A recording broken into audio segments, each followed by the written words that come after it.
Hey you guys, it's Tavisa, and today I'm back with another video. Y'all, I know I haven't posted a video in a long time, but that's just because I wanted to switch up my channel a little bit, but y'all, I don't do anything, so I wanted to do vlogs, whatever, but I don't do enough stuff to do vlogs, whatever. And don't mind my lashes, like, do not get into the lashes, because every video, somebody pick out something that they don't like.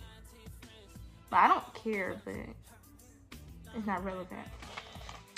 So as you can see from this title, this video is going to be about Gypsy Rose Blanchard. And yeah, and you see what I put in the title, so you know exactly what this video is going to be about.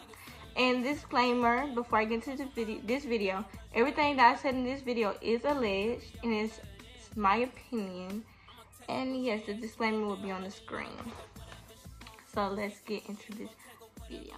So before I get into the title of this video and what I want to talk about, I'm gonna give you guys a backstory about Gypsy Rose Blanchard. So Gypsy Rose Blanchard was a young female who suffered abuse from her mother due to Munchausen syndrome. I don't know how to say that word. She ended up meeting her boyfriend at the time, her online boyfriend Nick, and convinced him to kill her mother. And there's messages and everything to prove it. You could go on the internet, watch the backstory. She was 23 years old when this happened. She ended up getting caught. They got put in prison. She served 7 years. That's the backstory.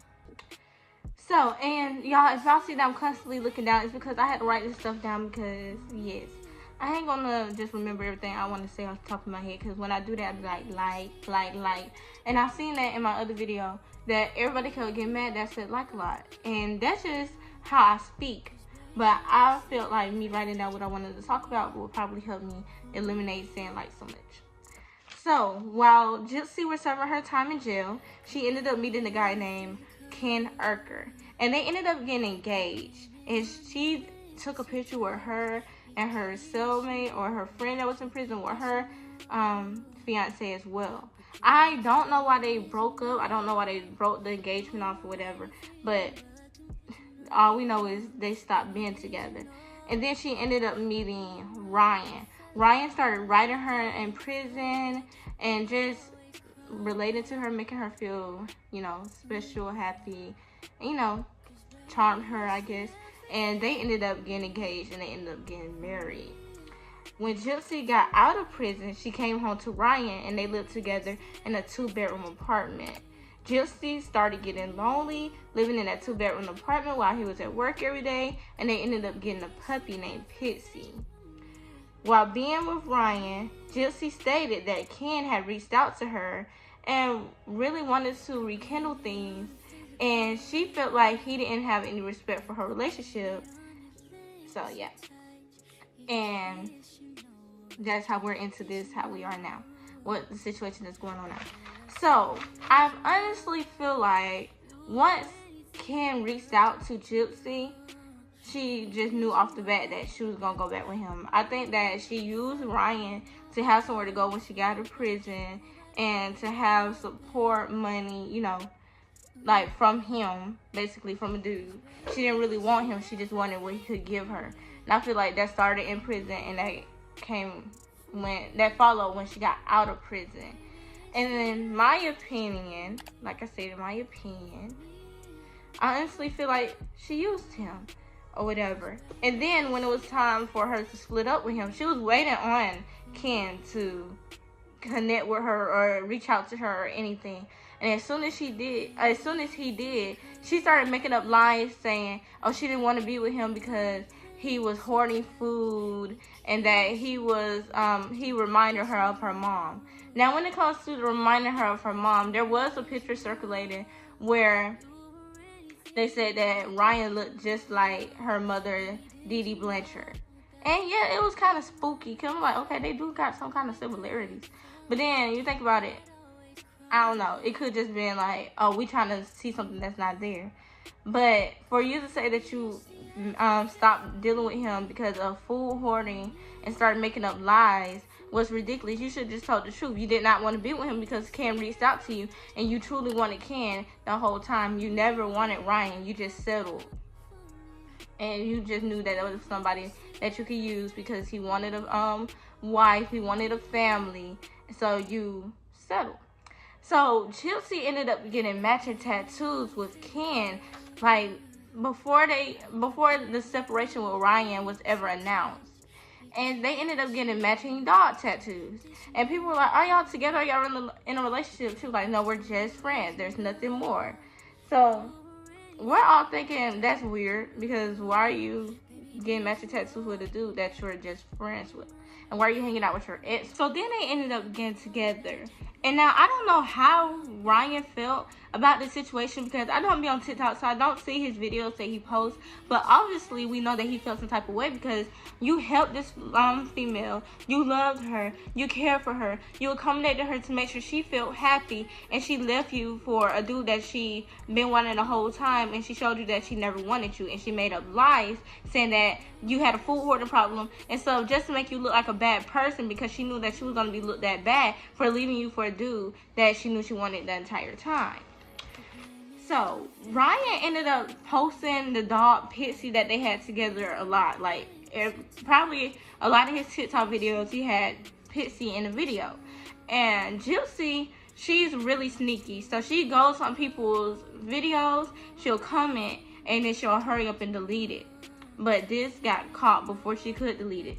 So he posted a video with Pitsy, and Gypsy commented, tell them how you wanted to get rid of Pitsy. I had the receipts. Funny how all you post is her, and then you text how you want to dump her off on someone else. People will see the real you soon. And Ryan responded to that comment, and he said, I am thinking of giving her to an actual family like I wanted with you. What's wrong with wanting to give her away? He has a full schedule, and clearly you stated that. That's why you got the puppy. He works a lot. How is he going to be able to take care of a puppy and he's constantly at work? That's why y'all were supposed to take care of the puppy together. And then you ended up leaving him, but you didn't take the dog. You didn't take Pitsy, so why is it a problem that he wanted to give her away when you didn't care to get her, when you knew that you were leaving and not coming back? So I just feel like she just wanted to make him look bad, because she knew at the end of the day that she was looking bad, because why would you do that? Weird. So it came out that Ken ended up breaking up with his girlfriend to get with Gypsy. So we all know that Gypsy had this plan all along when Ken first reached out to her. So honestly, that's how I feel about the situation. She used Ryan just to have somewhere to go and to make a publicity stunt or whatever, so she could get more attention. That's all she did. So now let's get to my title and why I put that. And clearly that, what I just said, goes hand in hand. So there's a female on TikTok who's a Munchausen syndrome survivor as well. Her mother ended up amputating her leg, amputated a healthy leg, because she pretended that her daughter had an illness. So she advocates for the Munchausen syndrome abuse, and she speaks about her story. She gives not females, but people a platform who went through the same situation as well. And Gypsy, I guess Gypsy noticed that she had a following and that she was, advocating for the same thing that she went through. And she started reporting all the girl videos. She started having people come to her page talking about her. So there is the face of Munchausen syndrome by proxy out there. This face of it believes they have sole ownership of it, as if it is an advertisement title. They are against other survivors sharing their story. This particular face of it has targeted my account, has trolled me in my life. Their stepmom has trolled me, and they mass report my videos, and she wants me to stop telling my story. I have been on TikTok for 3 years sharing my story. I had no issues until she got out. I've been targeted by her most recently, but even prior to that, I was targeted by her stands, as they call them. I have had some horrible comments. I have been put down. I have been told that I'm stealing from this person. I have been told that I am just jealous of them and I have to steal their story. None of that is true at all. Actually, I found it really strange that somebody actually in the comments was telling me that this person was now claiming they did go to law enforcement and that they were brought back home, and their mom had them deemed mentally incapacitated. Well, that was strange because that's my story, and those are details I've been sharing in my story. And earlier on, this person said they had never contacted law enforcement, ever. So, where I actually ran away and got brought back by the police. And my mom had me committed to a mental facility and claimed that I was crazy and had horrible thoughts and things that, yeah. And it's just like, you're not the only person who went through Munchausen syndrome. There's a lot of people that go through it. You're not the only face of Munchausen syndrome. And you're not a good role model at all. As soon as she got out of prison, the first thing she wanted to talk about, she wanted to meet Kim and Taylor Swift. Like, let's not forget, you're a murderer. Like, yes, you're known for what you've been through, but you're still a murderer. Like, you could have got away without murdering her. And then when people bring up the fact that you are a murderer, you like to blame it all on Nick and say, oh, he's the one who killed her. I didn't kill her. He killed her. He doesn't deserve to get out of prison. He killed her. But you put him up to it. You plotted the murder of your mom. And they're going to say you miss your mom and stuff, but you're the one who killed her. You got her killed. You could have easily told Nick no. You could have got out that bathroom and saved her. You could have stopped it, but you didn't. You sat there. You heard her scream over and over and over again. You did not do anything to protect your mom. And you want to put all the blame on Nick. You're not innocent. There's text message proof that you plotted it. And you told him when to do it, and that you knew the day that he was going to do it. So, to say that you didn't murder your mom, you did.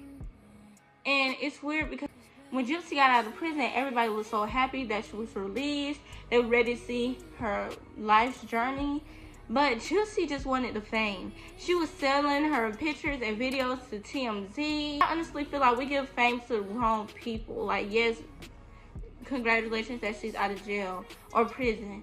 But at the end of the day, why are we still glorifying her? There's a lot of people that is going through that same thing right now. She's not advocating for them. She's talking about meeting Taylor Swift. She's not advocating for them.